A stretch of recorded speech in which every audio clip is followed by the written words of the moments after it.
become a household name as meetings, learning, and even weddings moved online after the COVID 19 pandemic.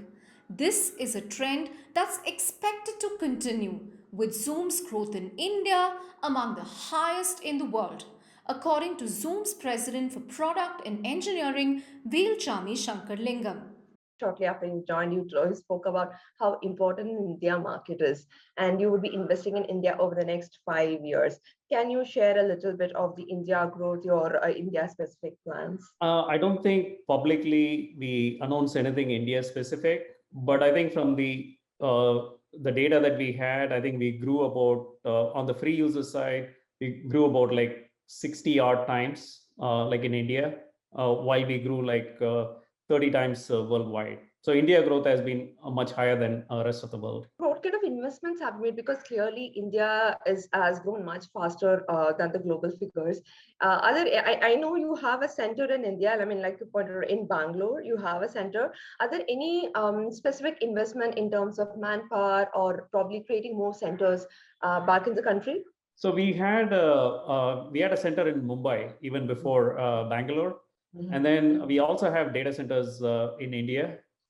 So what we have been doing is we have been growing in the data center in the cloud, and then last year we announced the tech center in Bangalore, which is basically virtual right now. But then I mean we are hiring more and more people on the tech center for different roles. So that's ongoing. A bit more on how many people you have in India, or any more numbers you can share on the hiring perspective? Yeah, I don't have exact numbers, but I can actually see if I can give you offline where we are. But in terms of the hiring, we basically don't have any limits on how much we can grow in India. So it's not like we are saying this is the number, etc.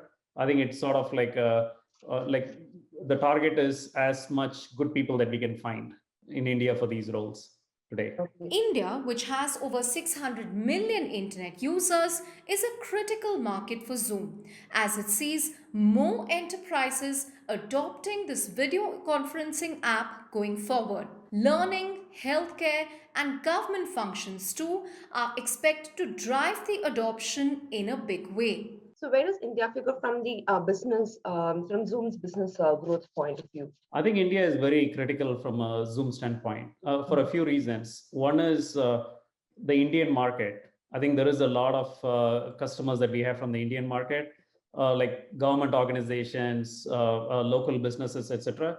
But we also have a lot of multinationals. They have a huge presence in India as well, and so we have a lot of those employees of multinationals in India actually using Zoom as well. So for us, India is considered very critical. There are these other markets like education, healthcare, government. Those are things that we are actually putting a lot of effort on those, because a lot of those went through a huge transformation. So if you look at education, for example, I mean, pretty much all schools went remote during this period. Right. And the maybe the high schools, etc., may go back to maybe classroom, etc.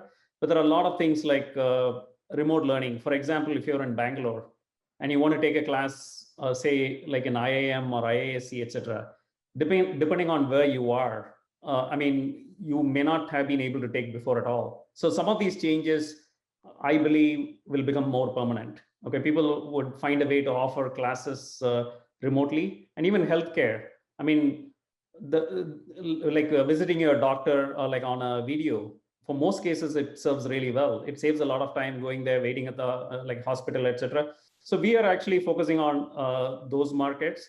But the other part we are also looking at is there is a market where a lot of these events type business is basically going virtual. So that's another area that we are looking at. And we are also looking at, there is something called Zoom apps. It's basically Zoom as a platform. So the way we are looking at it, Zoom as an application is what most people know, but Zoom as a platform. So you can write your own applications to live within a Zoom meeting. But with users increasingly complaining of Zoom fatigue, is remote working and remote learning here to stay? How does that look like? Are the number of users coming down? And is that going to be a challenge when people go back to physical meetings, even in India, right? Not right now, maybe, but by the end of this year or early next year? What is Zoom's thought process? I think the way we are looking at is this. Okay, so the future, I think you just need to make sure that you have all the things that is needed from a customer standpoint. Like I said, the focus is actually how to keep the customers happy, and then work with the customers and then be there where they need it. And it is like the thing is we have a whole suite of services, like I said. So and then the part is, if you look at the pandemic, there are certain things that may go back, but there are certain things that have opened new markets, which may, the transformation may be a one-way transformation, that it may never go back to the other as well. So the hybrid world is something that we believe is going to be there, like as we look at.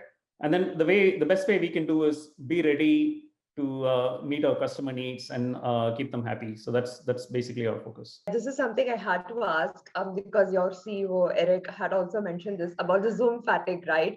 I mean, you're on Zoom meetings through the day sometimes, I mean, every back to back. So what are your thoughts on that? And Zoom fatigue is real. I mean, being on video meetings from morning till evening, back to back, multiple meetings a day. So when I joined Zoom, so my behavior is normally I go to the office early morning and then I come back late.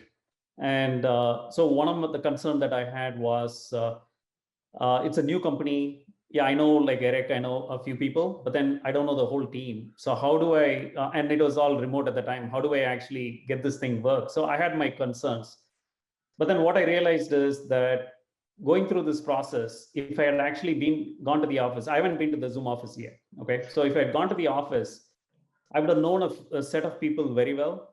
And then the rest of the people will be like another level of exposure. But now I know like hundreds of people at Zoom. I know all of them very well, and I have no idea where they are. So that is it's a really even surprising for me, because the immersive nature of like how Zoom is basically changed the way even my thought on like I never thought I like to work from home, etc. But I don't have any complaints. The other part of this is also that look, I think people normally when they have physical meetings, because they have to walk to another office, etc., there is natural breaks. Okay, so the tendency, like with Zoom meetings, is hey, there is no need for a break because you don't need to go anywhere. So one of the things that we do is either like end the meeting 10 minutes before the end of the hour or something like that. So those are logistics that we have done. So that way there is like a break between the meetings, etc.